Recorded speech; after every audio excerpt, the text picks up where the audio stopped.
Welcome to another round of Pop Stories with Fred Dietz. This is another one of my special ones.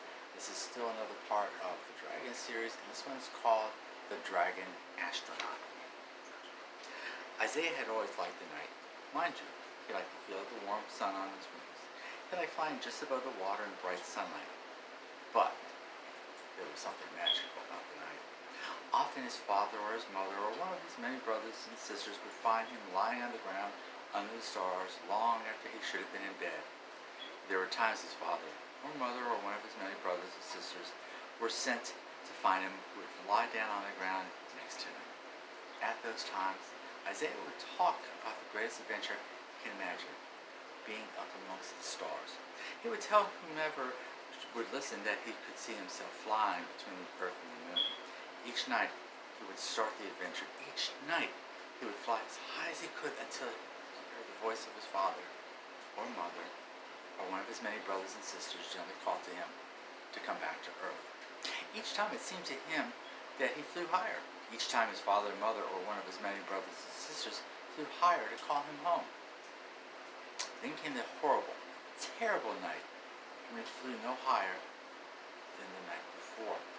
That cannot be, Isaiah said to no one in particular. Can it be that I have flown as high as a dragon may go?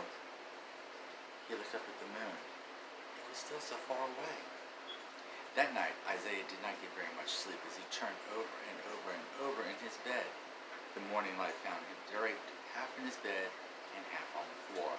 As he walked into the kitchen, he bumped into the wall, the cabinet, the counter, and the table before sitting down into a chair at the table.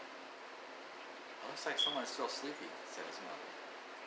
Isaiah mumbled, "Uh-huh," as he moved the cereal bowl forward. He laid his head down at the table where his bowl used to be. He spent the day studying everything that flew. He watched the bee fly around the flowers. He did it a little too close. The bee stung.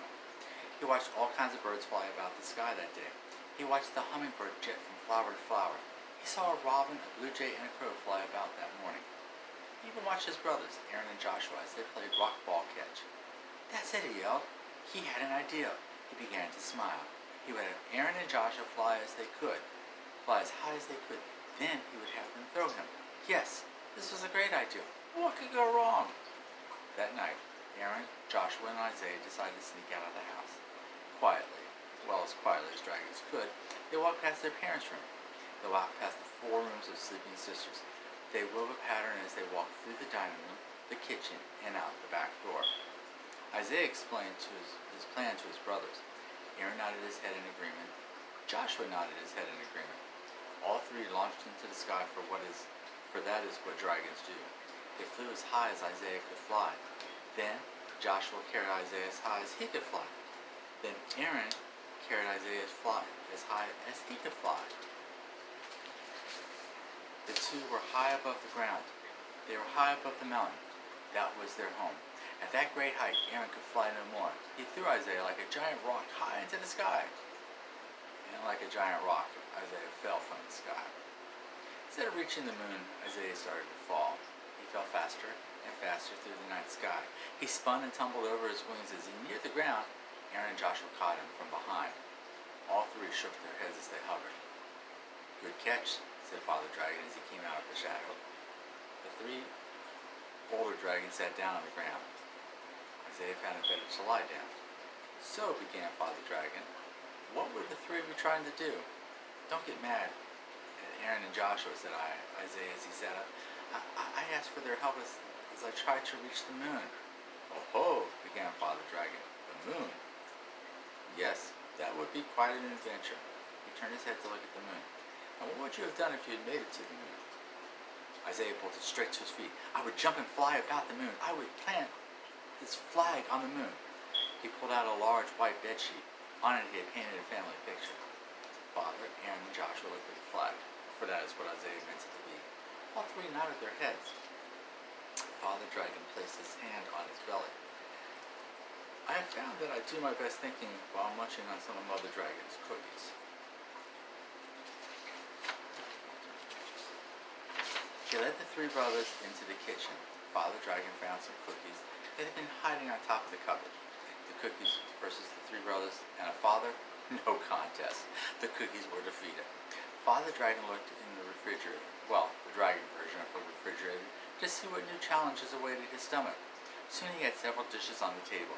As the four talked and ate, well, more eating than talking at times, they raised and sang all kinds of fanciful notions on how to get Isaiah to the moon. The morning sun and Mother Dragon found the four asleep at the table. She smiled as she shook her head. She woke each to descend to their beds. At noon, Isaiah found himself led outside by a strange sound. He heard several loud sounds. Whoosh, whoosh, whoosh. His older sisters, Courtney, Megan, and Aubrey, were tossing his younger sister, Emma, in a blanket. Isaiah watched as the blanket went up and down with Emma. His eyes lit up. He had an idea. Quickly, well, as quickly as a tired dragon could move, he went inside.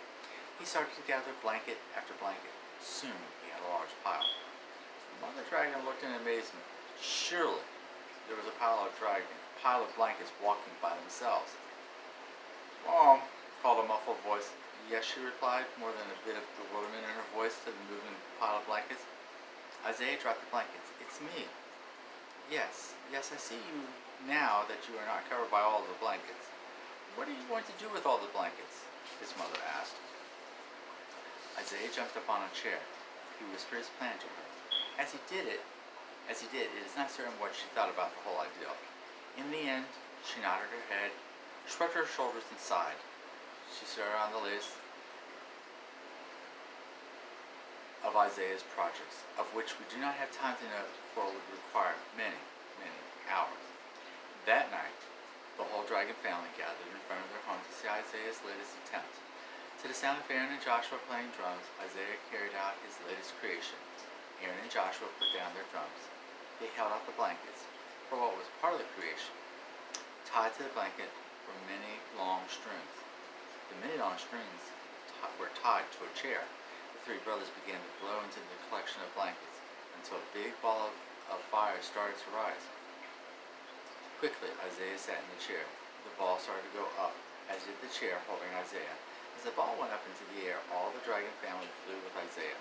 They flew around and around the chair. As the chair started to go down, they blew descended higher. The ball made from the blankets and string today, what we would call a balloon, finally gave way. As the blankets started to fall, so did Isaiah. Once again, he was tumbling to the ground. Once again, Aaron and Joshua flew down to catch him. This time, the two caught the strings. Back on the ground, Isaiah held up his hand. I have a new plan for tomorrow night.